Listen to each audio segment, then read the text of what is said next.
All right, it's exactly 8:30. We've got a nice group of people here, so I might as well just start. Just in case anybody's going to be watching this on the replay, my name is Andrea. I'm the director of Team MetallicaMom Melts, and today is Tuesday, April 24th. It's 8:30 Eastern, and we have a Zoom meeting every single week. We've been really kind of religious about it, and it's really helped everybody's spirits. It's helped the numbers. It's just helped everything all around. And last week when we were talking about specifically fundraisers, and nobody in my team, because my team is fairly new, nobody in my team has extensive experience with fundraisers, except my superstar director does. So I said to everybody, would you be willing to have a team training about specifically fundraisers? Because we usually do fundraisers that are geared around the idea of a weekly wrap up and a weekly prep. In other words, for the first half of the call, we talk about what we did for the last week, and then for the second half of the call, we talk about what we're planning on for the next half of, or for the next week.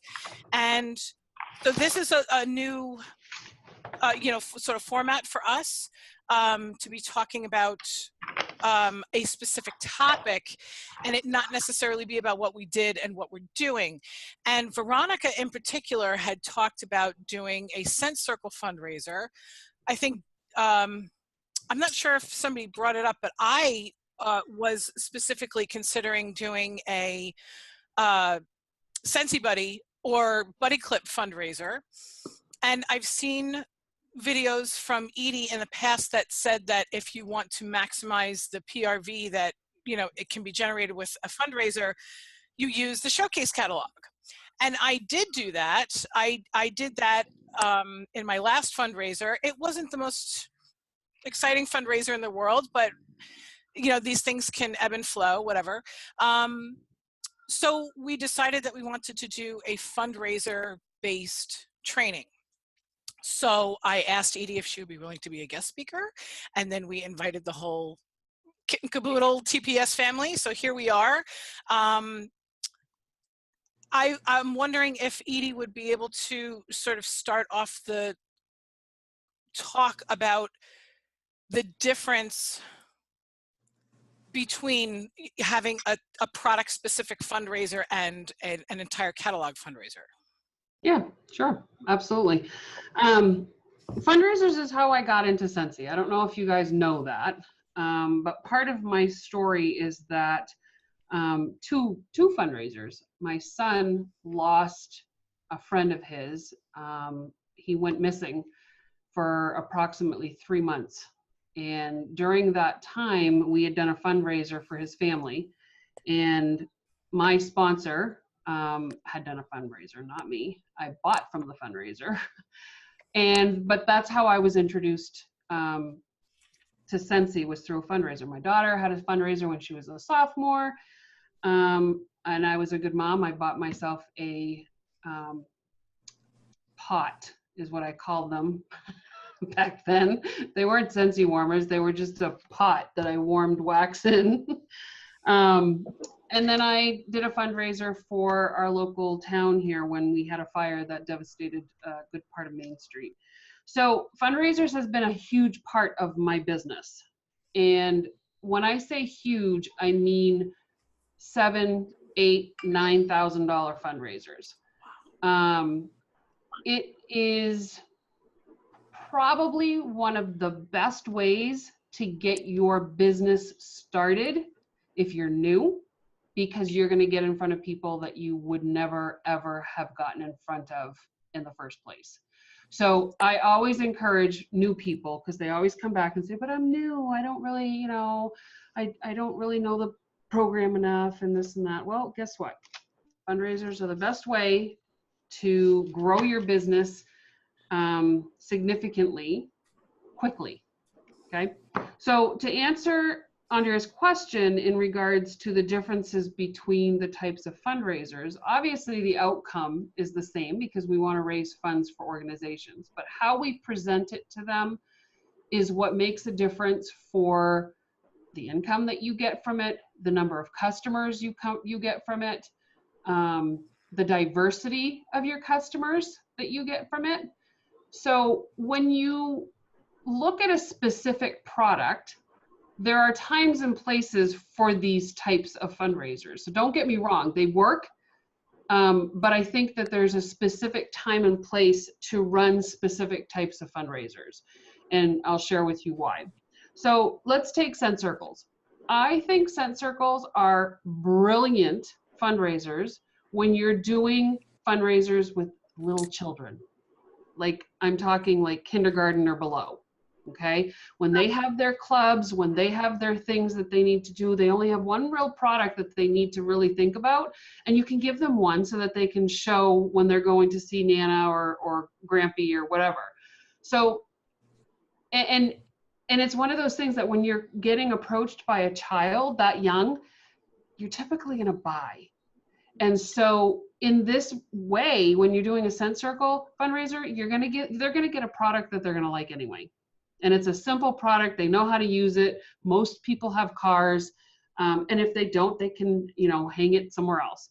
But it's so simple that kindergartners can do it.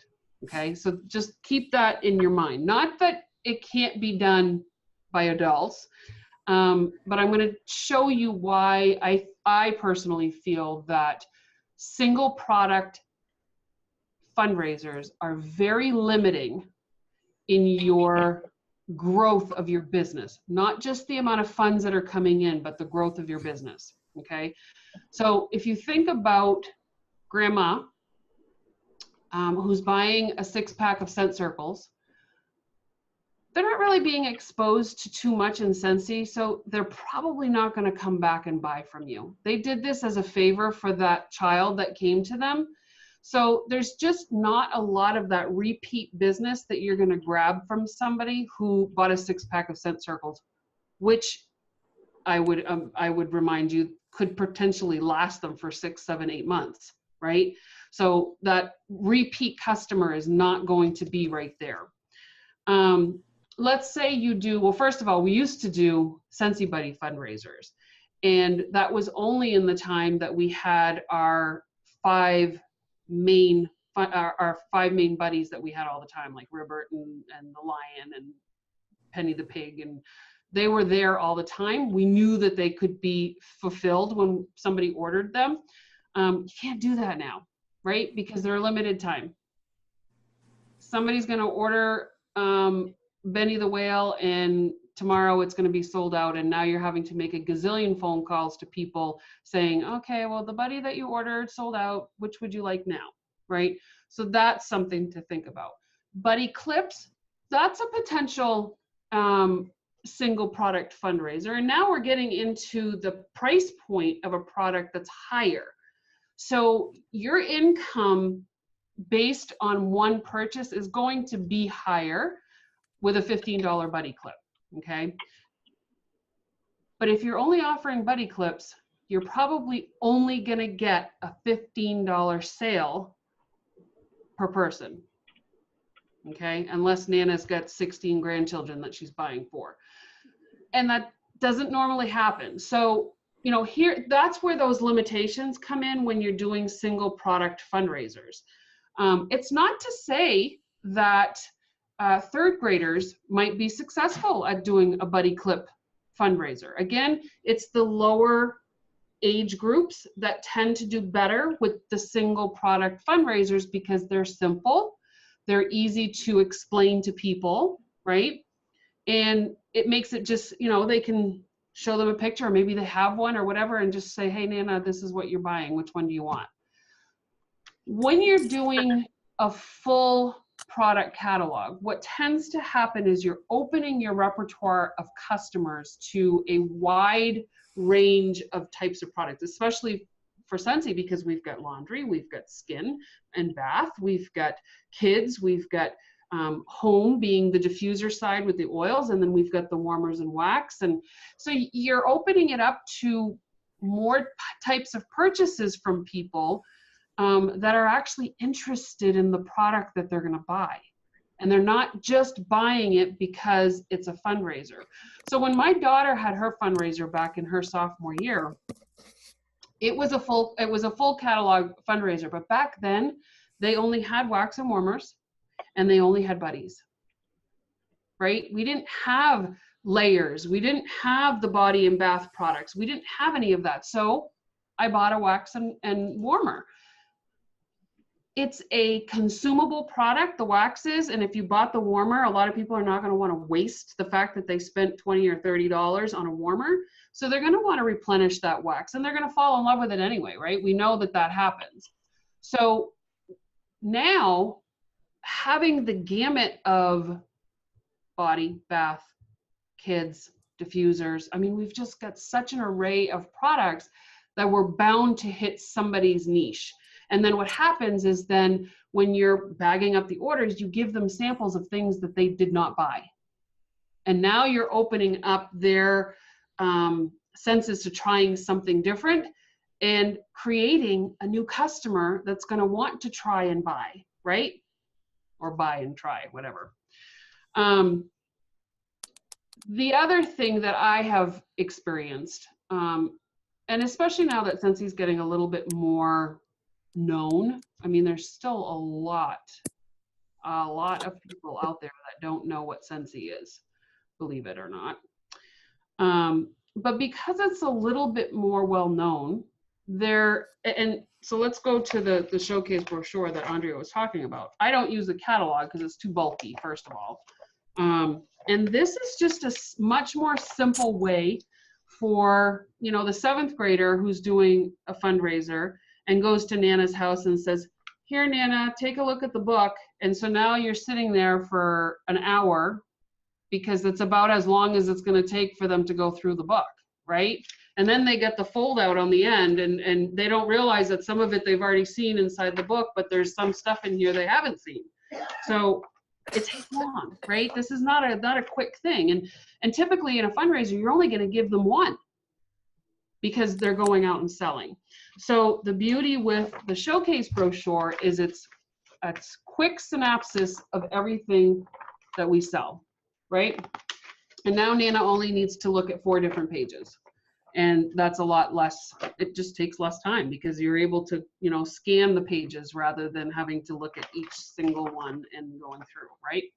So with the showcase brochures, you'll notice there are no combine and saves in them. That's another thing that I like about fundraising with a showcase brochure. When we're fundraising, what's the thing that we are trying to do? Trying to raise money. The most money that we possibly can raise for them, right? Because you want them to come back and ask us to do another fundraiser. I mean, if they do $3,000 worth of sales and you're only able to give them $100, they're not going to come back to us, right? So we want to make sure that the sales are up. So I personally don't offer combine and saves because they're not in the book anyway, right? So only the people, and this happens for me, only the people that are my regular customers already call me up and they'll say, I don't see the 6-packs in here anywhere. Can I do that for the fundraiser? And I literally will tell them, no, you're helping this class out. We're trying to raise as much money. So when you take a discount, you're taking it out of the pocket of the kids. And that's what I tell them. And they usually don't have an issue with it at all. So that's to me the difference between the single products versus the showcase brochure. And I think that you'll get different responses from different consultants. But I'll tell you that I did a Scent Circle fundraiser one time, and I had sales of about it was about $400 and something, almost $500 in sales. That wasn't a lot to give them. I didn't get a lot. I mean, I give them my 20%, and when they do $2,000 worth of sales, I give them that extra 5% that I'm going to make. So they didn't really get much, you know? So to them, it was a lot of work for nothing. And I don't blame them. But when I do my full catalog ones, I always average anywhere between $5,000 and $9,000.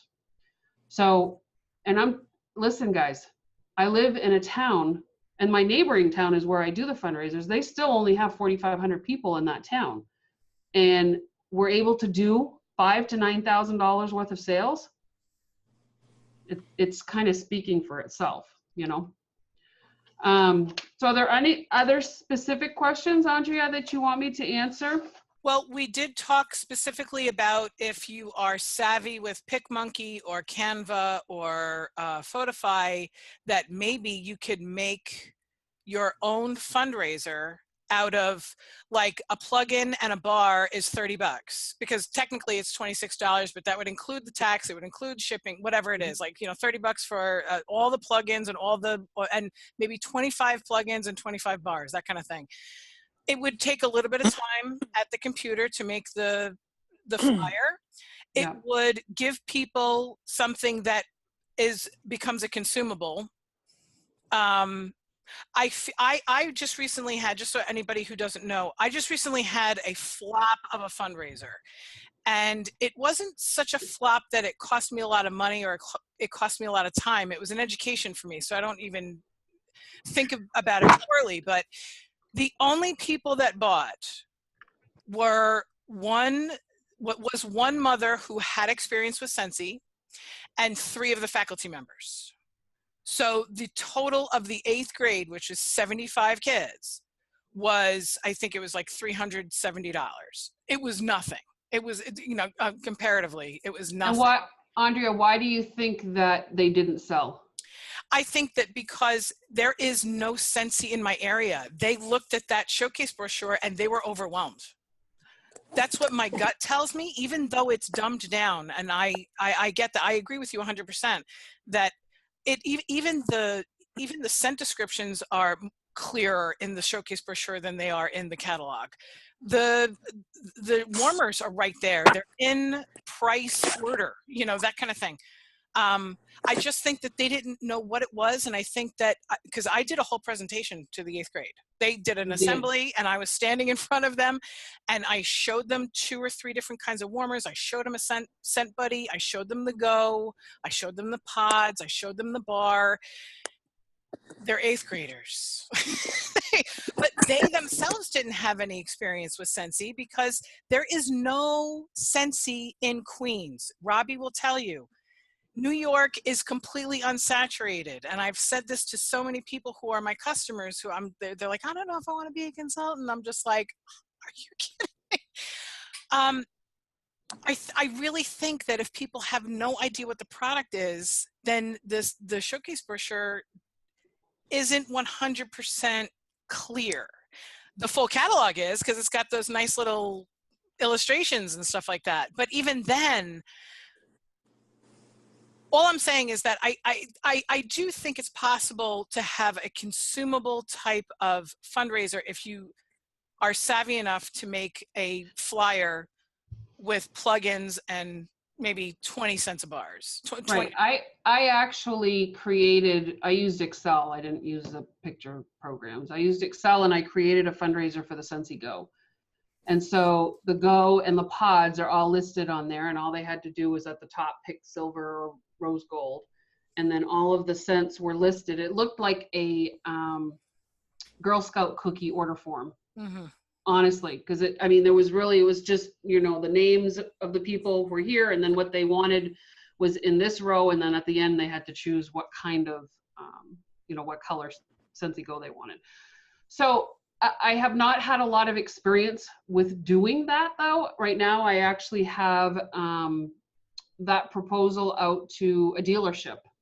And so they're hoping that they can use it for a car dealership, you mean? A car dealership, yeah. Okay. They want to use it for employee Christmas presents as well as closing gifts on a purchase of a vehicle.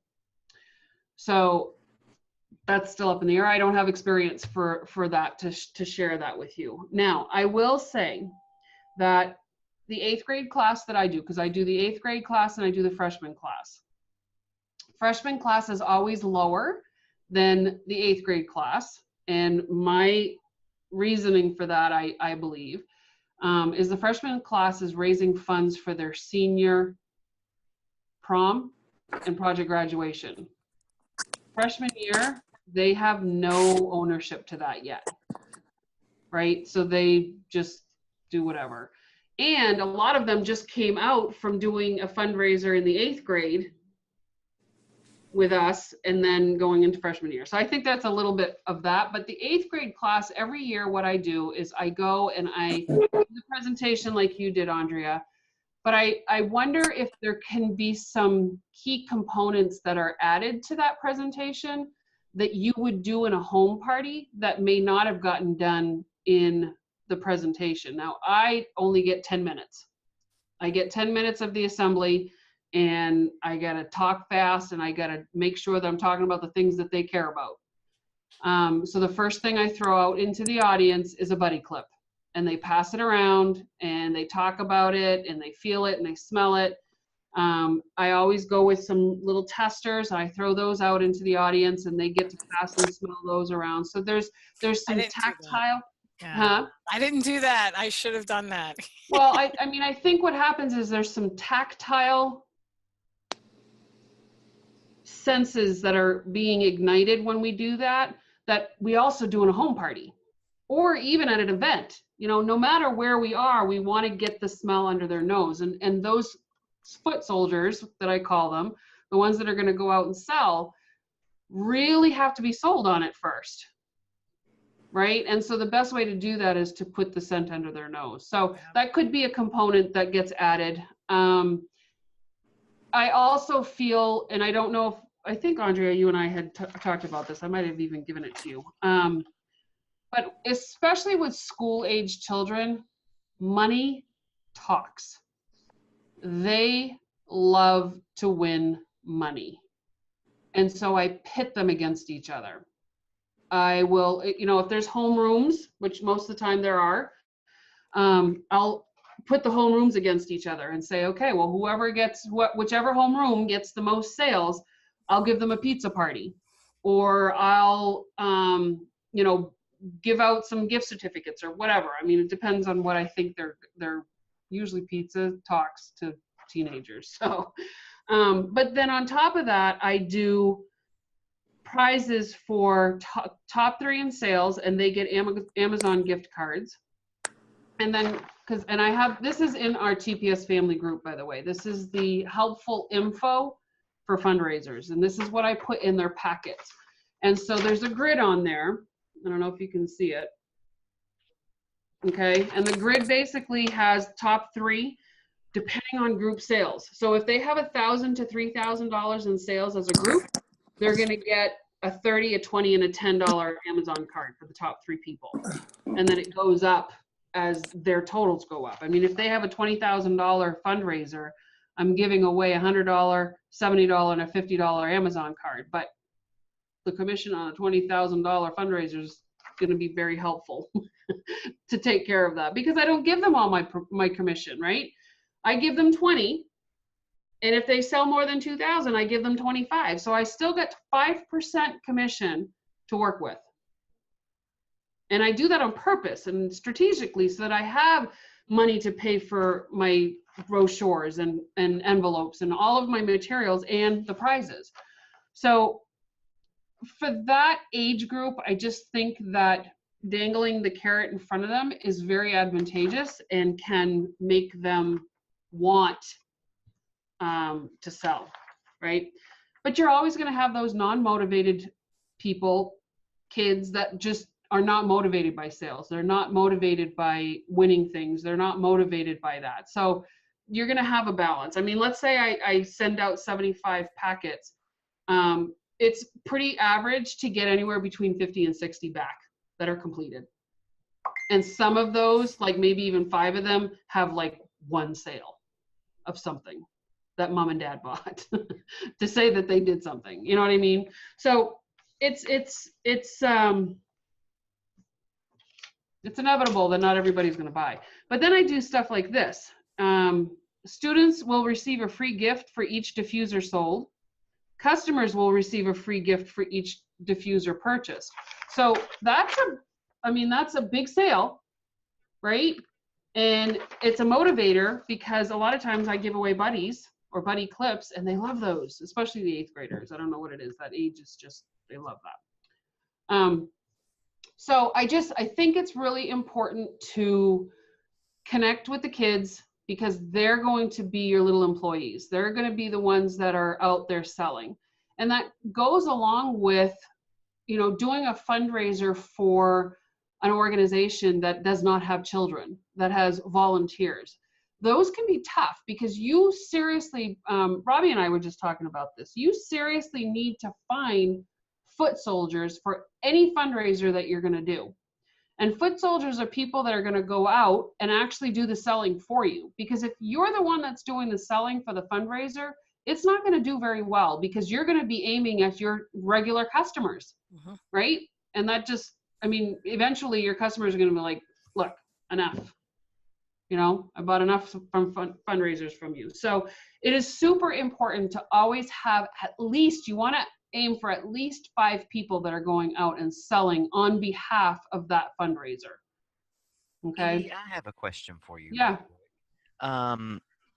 Thank you so much for coming on this evening and talking to us this evening. But yay. I think a lot of my team, when they hear fundraisers, and I don't know if it's necessarily like this for all consultants, I think my team get really intimidated about seeking them out and talking to people about them. And I know that you got started doing fundraisers. Do you have any pointers or tricks that you can say about approaching people about a fundraiser? Like which ones are good, which ones are not so good? I know a lot of them think schools instantly, but there's a lot of opportunities out there for them. Yeah.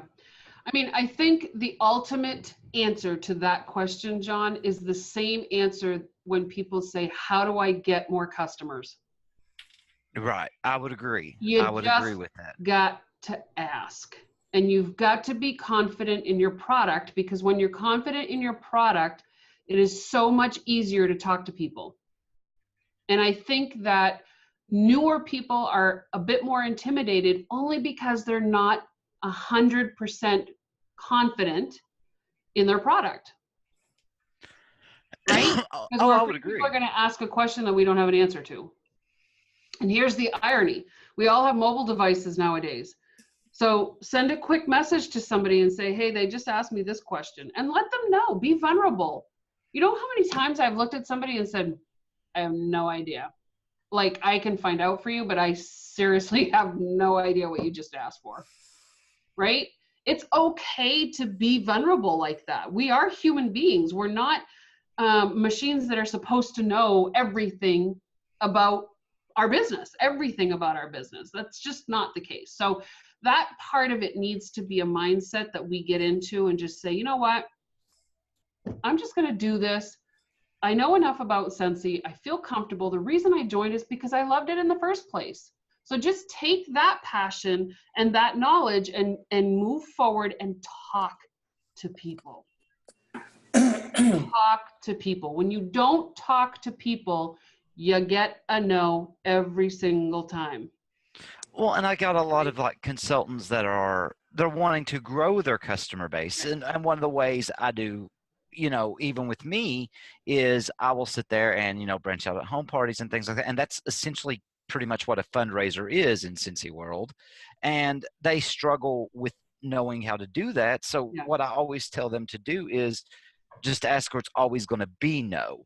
But I think some of the ones I've got hit with, like they asked for, like, I think one of my team members asked for like Girl Scouts or Boy Scouts, and they do their own thing. They do like the cookies and the popcorn and things like that. So yeah, let's assume that their confidence is enough to ask. Mm-hmm. Where do we ask now? Where do we go? Who do we talk to? You know, what are the purposes behind it? So you think about, absolutely, schools are one of the first places. But let me tell you, there are multiple avenues within a school. Every class could potentially have a fundraiser of its own. Especially in the high school, there are clubs. We have civil rights clubs, we've got chess, we've got math clubs, we've got this club and that club and sign language club and all of these clubs. Any club has to do fundraising. It's the only way that they get funding to do any activity within their club. Okay, so, and then each class, especially in high school, is, again, starting freshman year, they're trying to earn money for project graduation and senior prom. That's huge. That's a lot of money that they need for these things, right? So asking for class advisors are typically teachers that are in charge of a specific class and the fundraising efforts and the trips that they take, travel club, that kind of thing, right? So within a school system, in the classrooms, there are tons and tons of opportunities for fundraisers. Go outside the classroom. Now we've got football, soccer, tennis, anybody that needs to wear a uniform, right? Typically is going to have to do some kind of fundraising. Any travel sports are going to need money to travel for the buses, the drivers, the, you know, paying the coaches. So inside and outside of the school system, there are tons of opportunities. The best place to start is a secretary in the office. And just ask, say, hey, do you know who does the fundraising for your school? Or the Like, PTA. Or, yeah, PTA, exactly. And those usually are the younger grades. I've never run into a high school that has a PTA. New York City public schools do, because they have so little interaction that they need. Okay. Whatever. Okay. Yeah. I mean, then you've got like Students Against Drunk Driving. I mean, there's just so many different clubs and organizations within the school system. So yeah, start with your secretary. Tell them who is in charge of the PTA, who's head of that, who is in charge of the clubs that you do. Pick their brains, you know, offer them something for free from Scentsy for them to talk. You know, a little bribery always works. Because we call secretaries gatekeepers. Gatekeepers are people that don't allow you to get further past them. You know, they're protecting the principal, they're protecting the clubs, the information that they have. So butter them up. You know, they'll talk. Ask the students, especially if you have kids in the system. Ask the students to ask. Say, hey, can you find out who takes care of the fundraising in your school or for your club or whatever? Can I ask a question? What is your personal goal for school to raise money? What's the ballpark figure that you try to get? Well, it's going to depend on the club or what the organization is. So, I mean, you look at something like Students Against Drunk Driving. They're probably going to be raising funds for advertising so that they can run advertising, especially during prom and graduation, those types of things. So the amount of money that they need is going to be less.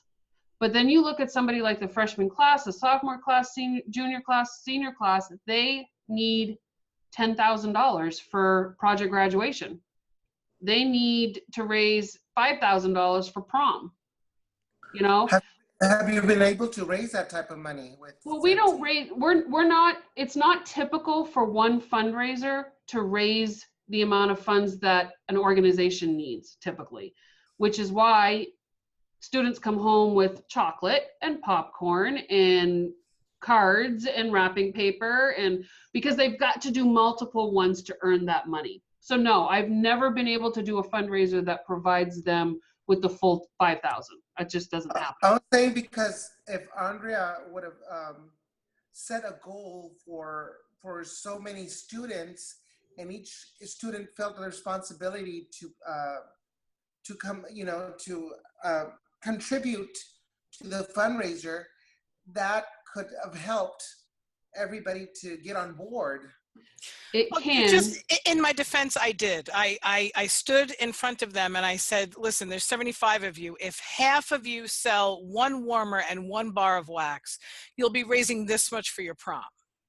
Now, this was, you know, a fundraiser for a party that was 4 months in advance.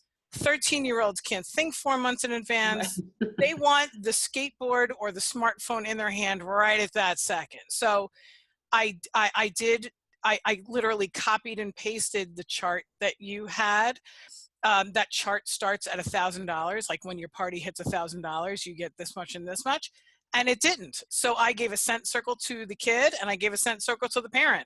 Right. And I'm going to be giving a ton of samples to the teachers because it looks like that's where my residual PRV is going to be coming from, because they're all buying warmers for their offices in the school. Yeah. Yay. So, whatever. I mean, Mark, too, the other thing is, well, and I'll look at my personal, like my 8th graders. If I went in and I said, okay, you guys each need to sell, let's say $100 worth of Scentsy, okay? There are going to be children that cringe because in their family, $100 is a lot. So they're not going to have the concept of what that would take for them to sell that much. Maybe they're on hard times. Maybe that child can't be driven around to places to, you know, try and sell. Now, you and I have that drive that we would figure out a way to do it and make it happen. But at a, you know, 13-year-old or 12-year-old mindset, they might not be driven by that. There's not a lot of challenge behind that, because what do they get if they get $100 worth of sales? Really nothing. Well, I mean, that's a lot like me down here. I'm in a very poverty-stricken area. So it's like some kids are facing, do mom and dad put food on the table, or do they buy, you know, the chocolate bar or the warmer? So what I do for my fundraisers to give them a goal, like a group goal, is I will offer like the pizza party or something Right. like that when I've done them for like the winning class or something like that, more as a group versus an individual goal. Right. And it is unfortunate because there will be some packets that come back that haven't even been opened.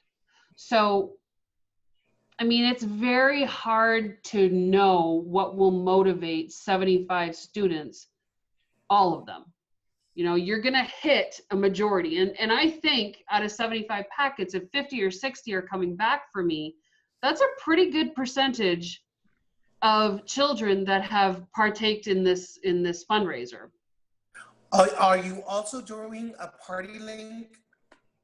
Yeah, we do. I usually have a party link that's on the sheet, so right here on the blue down here, so that they know that they can go if they have people that live outside of the area. You don't tend to get as many of those, only because that would mean that somebody would have to pick up the phone and call Aunt Jane and say, Aunt Jane, I'm having a fundraiser. Do you want to go buy something?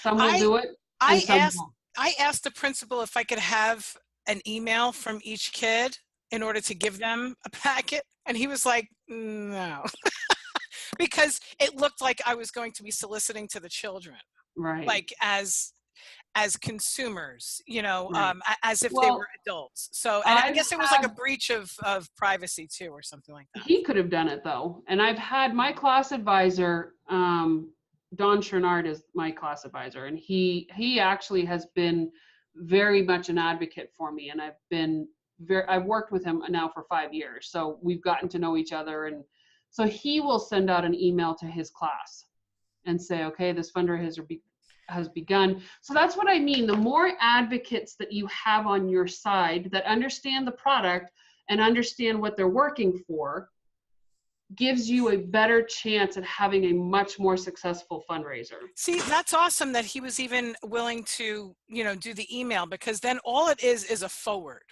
Mm-hmm. And then they have the link and they don't have to type anything. They don't have to memorize anything. That's brilliant. Right. But I still, and in reference to that, I've still probably gotten like a handful of online orders from doing that. So it's not going to be a huge return on investment, which there's not much investment to email. So, so as far as other places that you could be asking to do fundraisers, I know that I've done a fundraiser for the battered women's shelter in town. I've done a fundraiser for our ASPCA, okay? Those two were very difficult. Why? Because I needed to really seek out volunteers to be the foot soldiers. Because they don't have children that are part of those organizations to go out and sell. So, you know, you're having to convince adults to do what kids just kind of normally do through fundraising. But that's when it can bump over to Facebook, right? It can. Because I've had like 4 pretty successful fundraisers on Facebook for animal. For EAs, yeah. Well, and again, you're still needing people to invite. So Yeah. you still need that hostess. You still need somebody that's going to pull people in that are going to do the purchasing. So you still need those foot soldiers, just probably not as many, right? If you're just doing invitations that way. You can, yep, Big Brother, Big Sister programs, they all need fundraising. But the Girl Scouts and Boy Scouts do not, because they have their own fundraising systems and they don't go outside of that. Are we allowed to tap into the, that sounds very cold, but are we allowed to tap into the autism and the Habitat for Humanity thing? Because we got a warmer and a buddy, and then now we have a warmer for the Habitat for Humanity and the laundry. So I think we can, but I think we can't do it online. Okay. I think you would have to do it for a local chapter and that's it. Gotcha. Okay. Okay. Maybe I should call compliance, because I was even thinking about this. This is Autism Awareness Month, right? Yeah. Right. I was thinking I'll buy 10 warmers of the, you know, with the puzzle piece thing, and I will put it out during the bake sale, and I'll say, you know, they are whatever, $32 a piece. I'm not going to take a hit, but you know, $8 of each warmer is going to go towards, and then I thought about it and I'm like, oh, that's a big investment for me. I can't really do Well, it. and the other thing is, well, and you probably already know this, but you just said it, so I'm going to bring it up. Not that you're doing that, but if you are manning a table for the bake sale, you cannot put Scentsy products on it too. I can't advertise that. You cannot. I can't at all. Okay. Cool. Not if you're running the table. Okay. If you have somebody that is running the bake table for you and you're doing the Scentsy thing separately, absolutely. So you can have 2 tables. You could have 2 tables, but you got to have 2 people. Interesting. Okay. Right, Mark? So the other places that you could go are, oh my God, the sororities and fraternities at the colleges. If you've got colleges in your town, I've done a lot of ones for the sorority. We have it's a group, an organization within the college that's called SNOW. It's something nurses of something. No, it's nurses, because it's a nursing school. They're called SNOW, so I just go by that. But they do fundraising as well, because they have to do certain credits for entrepreneurial credits, and so they do fundraising. So philanthropy? No. What's the word I'm looking for? It's not entrepreneurial either. Anyway. Sociological. They do fundraisers with Great. me. So there's so many different, the biggest thing that you could do, especially if you're in a larger area, is go online and look for nonprofit organizations, because nonprofit organizations have to raise funds. That's the only way that they can get money into their organization, is by raising it. So search for them in your area. Another good one that I have done, if you guys look for them in your area, beauty pageants. Oh, yes. Beauty pageants are Yep. really good. I've done $3,000.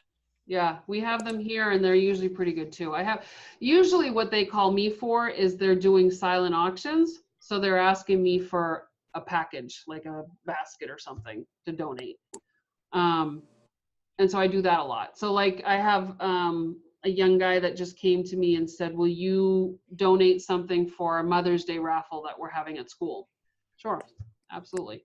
You know, so I do that a lot too, but I'm not really, I mean, the person who wins it might come back and buy from me, but it's really not. It's just more for my presence in the community, my giving back in the community. Yeah, and it's that's karma, kind of, right? yeah, exactly.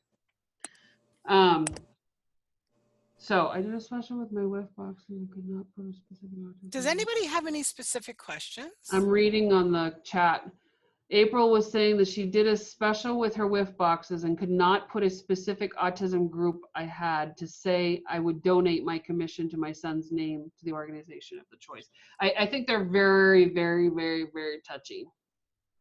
Okay. Especially if we have fundraised for them as a corporation. Right, right. I get that. I get that. That's why I asked, because it's very specific. They have like one warmer, one buddy, you know. Right, right. Okay.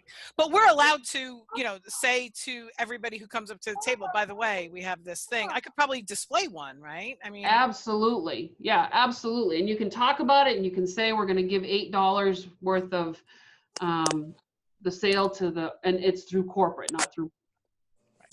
The other thing is you always want to make sure that you are asking permission from the organization or individual that the funds are being raised for.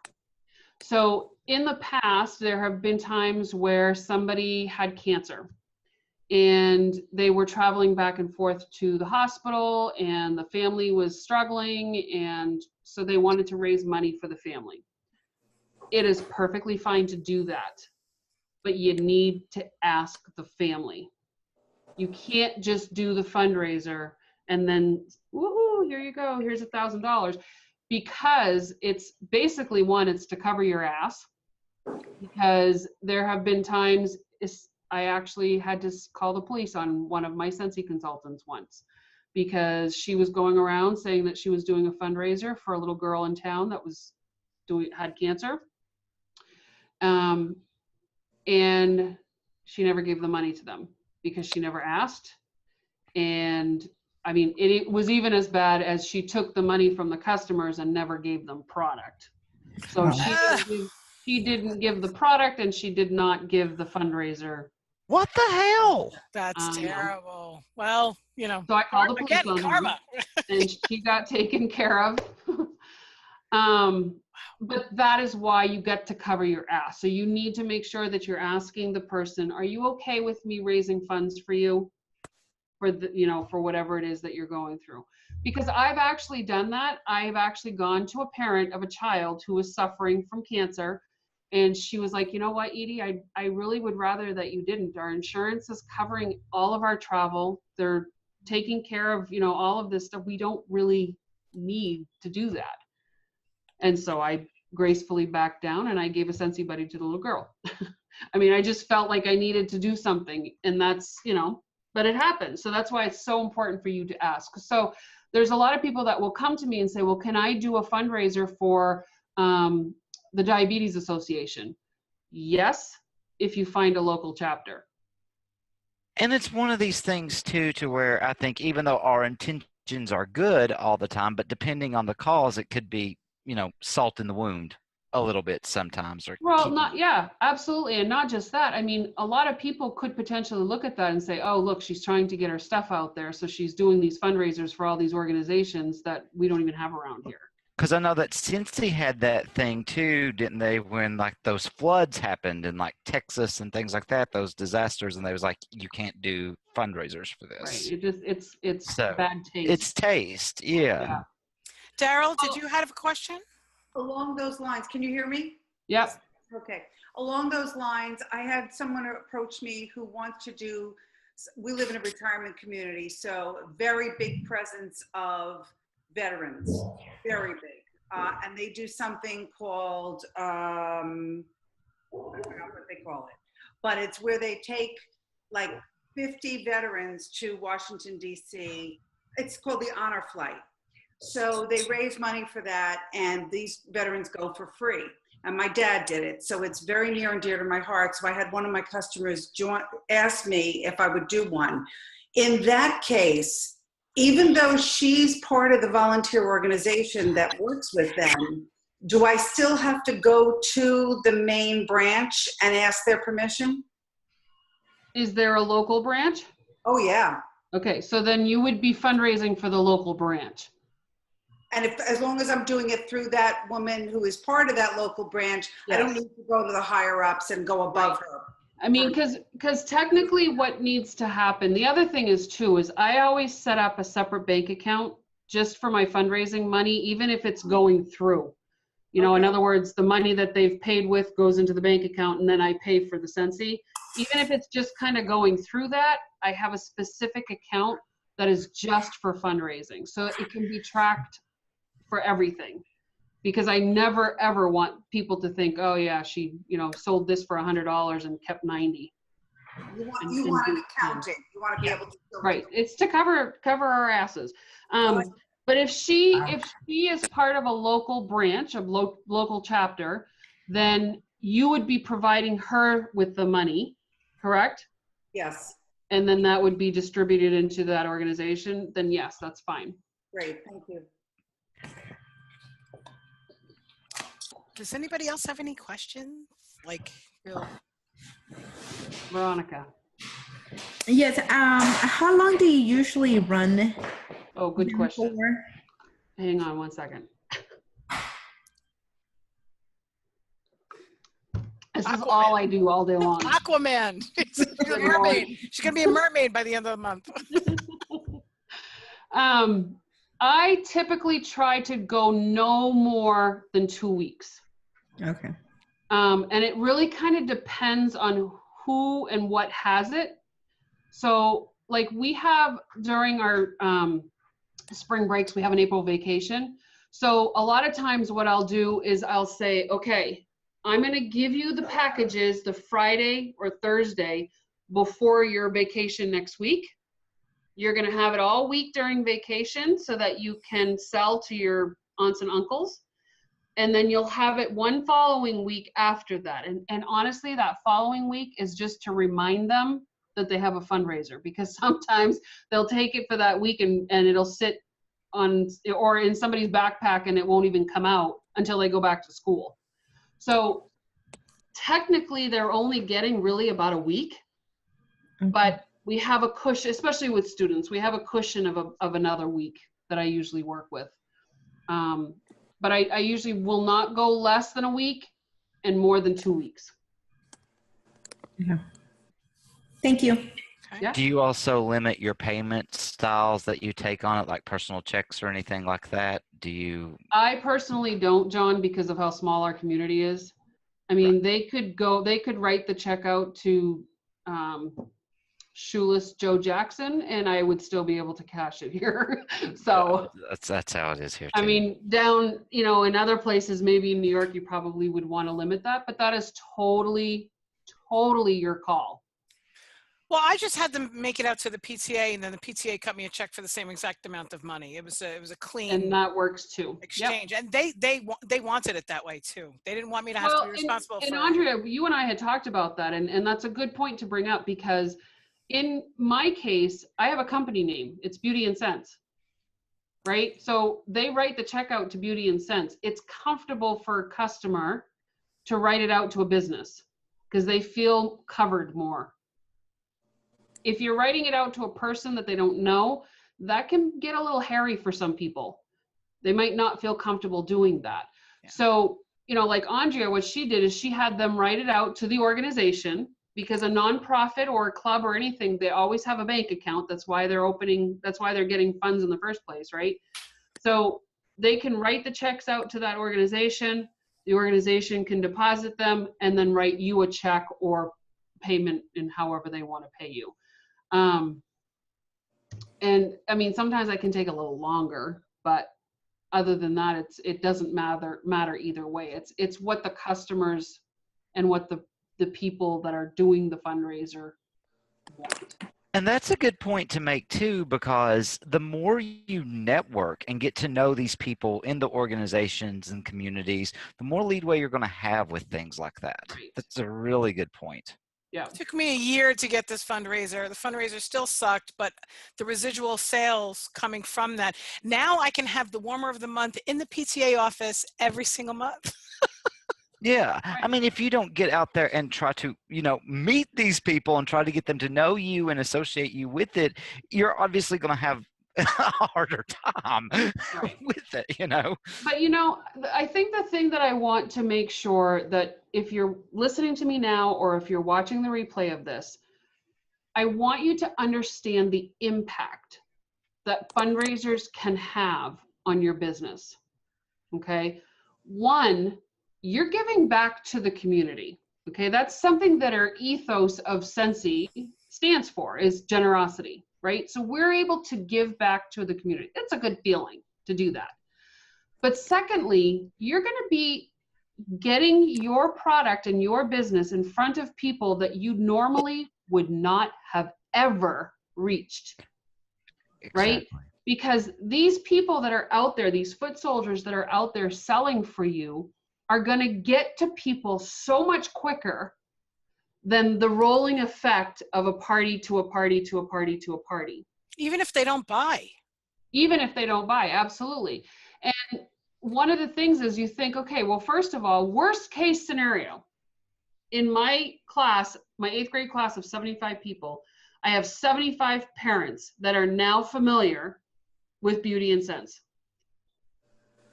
Take 50 of those students who went out and talked to 5 people. Those are 5 more people times 50, right? 250 people in 2 weeks? Right. Really? You can't do that. It's a no-brainer. It's physically really cannot do that. Yeah. So it will get you your annual awards. You can make sure that when you're bagging up these orders, you're putting in information about joining. Every fundraiser, I have at least one person that joins. That might not sound like a lot, but it's one more than I would have gotten if I hadn't done the fundraiser. Well, and imagine the follow-up. If you follow up with every customer that buys from you from a $2,000 fundraiser, I mean, that's repeat parties, all kinds of stuff can come from that. I mean, I've done that before. Yeah, it's ridiculous what it can do for your business. Yes, Veronica. If you guys have, let's say, orders that came in through the website, right, or through their link that you've provided to them, do you follow up with those customers at the end of the fundraiser or closer to when they actually made the purchase?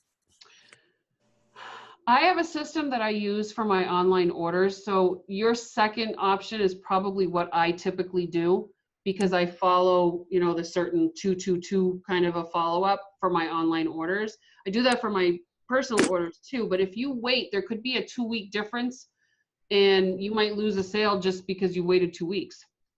Okay. Okay. Or you may have an upset customer that didn't really receive what they wanted, but they don't know who to contact, right? Because they ordered through a fundraiser online and they didn't really get our contact information, right? Because it doesn't go out labeled. All Right. they have is our website and they may not remember our website. So I think doing it closer to their purchase is much more advantageous for you and for them. Thank you. You're welcome. So we have to kind of like wrap it up a little bit because we're at 1 hour exactly right now. Does anybody have any quick final thoughts? Edie, anybody? Like I said, don't be afraid of them. Don't be afraid to just ask. Call the secretary at the school, look online for your nonprofit organizations in your area, and just get out there, because fundraisers are going to be an amazing, amazing thing for you, not just business-wise, but personally. I You have know, something. The fact that you said don't be afraid is so funny, because when I was in the Dash to Director group 1.5 years ago, I had a woman who was doing an online party, and at the last minute she said, I want to make this a fundraiser for the dog shelter in my neighborhood. And I messaged you and I went, I can't believe this woman is doing this to me. Now I don't even get the PRV. And you were just like, whoa, whoa, whoa, whoa, whoa. Wait. Yeah. This is a good thing. This is a good thing. Yes, Mark. Okay, I just had I've been working for a fundraising company for a long time, and they used me to bump up they used the party as a motivator to get the kids going. They would show a video of kids having a party, and you get to go to this party. And I'm saying to you guys, if you guys know of a DJ that and you pair up with them and you throw a dance party for these people that did the fundraising, this guy got rich in 15 years doing it. Yeah. So that's the prize, is a dance party? It's a dance party. Oh, cool. And That's fun. Well, yeah. and you brought up a good point, Mark, because also there are different, and I didn't mention this type of fundraiser, but you can have a party that's a fundraiser.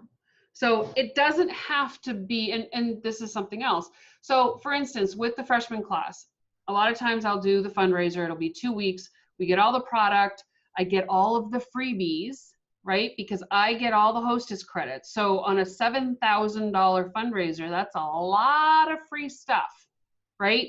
So what I do a lot of times is I will turn around and on parents' night, I will set up a table in the freshman hall, and whatever I sell, they get 50% of it. Because honestly, I probably only spent 50%, but most of it was free. You know, so that's another incentive that you can do with them for the fundraisers. Another thing too, you guys, and this is how I first started getting into the schools in my area, was the PTA meetings, like Andrea said and Edie talked about. They're open to the public. Ours is like the second Tuesday of every month, and people just go in. If you're real nervous about that, just attend one of those meetings. After the meeting and after you talk to everyone, then go up and ask and say, hey, can I speak to your group, you know, at your next meeting or whenever. Yeah. Good idea. How do you find out about those meetings? You have to call. You have to call. They are a matter of public record, and they are open to the public. If you have a nephew in that school, you can go. Anybody can go to them, but you just call. Ours is once a month. You can also, Mark, go online, because like even us, as small as we are, if you go online to the school's website, it'll tell you the dates for the meetings. Yeah, they're usually on Facebook too. Yeah. Yeah, Yeah, 'cause sometimes I'll have a group. Yeah. we have a lot of schools here. Yeah. Mark, you could do some awesome stuff there. Oh my gosh. Because I find schools, I love fundraising for the other organizations like Battered Women's, SPCA. They're just not as lucrative for me. I do them because I want to give back and I want to help. But the school systems, there's just so many areas in a school system that are available for fundraising. Hey, You know, one year we did a fundraiser for the teachers to raise money to get School supplies. school supplies, thank you, for their classes, because they're having to pay it themselves now. Yes. That's how my February is made every month I've been a consultant. Is There you through go. school. New York City, you're not allowed to do that. Really? Nope. Not allowed to fundraise for it, or you're not allowed to buy? Not allowed to fundraise for it. No, we have to buy. Well, that's dumb. I know. Wow. Edie, do you have a criminal background check for Can I do- going to the schools? Do we have to do a background? Say that again? Do you have to do a criminal background check? No, but we have to ring a doorbell. In Texas, and I'll just chime in because I know you're here also in Texas. In Texas, if you are going to be in contact at all with children, you do have to have a background check. Wow. And in New York City, you don't. Isn't that funny? That's so sad. So I mean, I can only imagine it's going to get worse. it's really easy though. You just go to the front desk and you give them your ID and you, or you do it online. Yeah, if you're not a criminal. Right. And believe it or not, you don't have to have a background check to be a Scentsy consultant. So I'm sure we have a few. All right, we really have to wrap it up because I don't want this to go longer than an hour, but maybe we'll try to do like another themed talk in like 3 or 4 weeks or something like that. I don't want to put anybody on the spot for every 7 days. It's kind of, if you have any questions on the post of this video, you can post them into the comments and somebody will try to answer your questions, okay? I just want to say thank you. Thank you, Edie. Thank you, Edie. Thank you, Andrea. Together. Thank you very much. Have a good Tuesday. Bye-bye.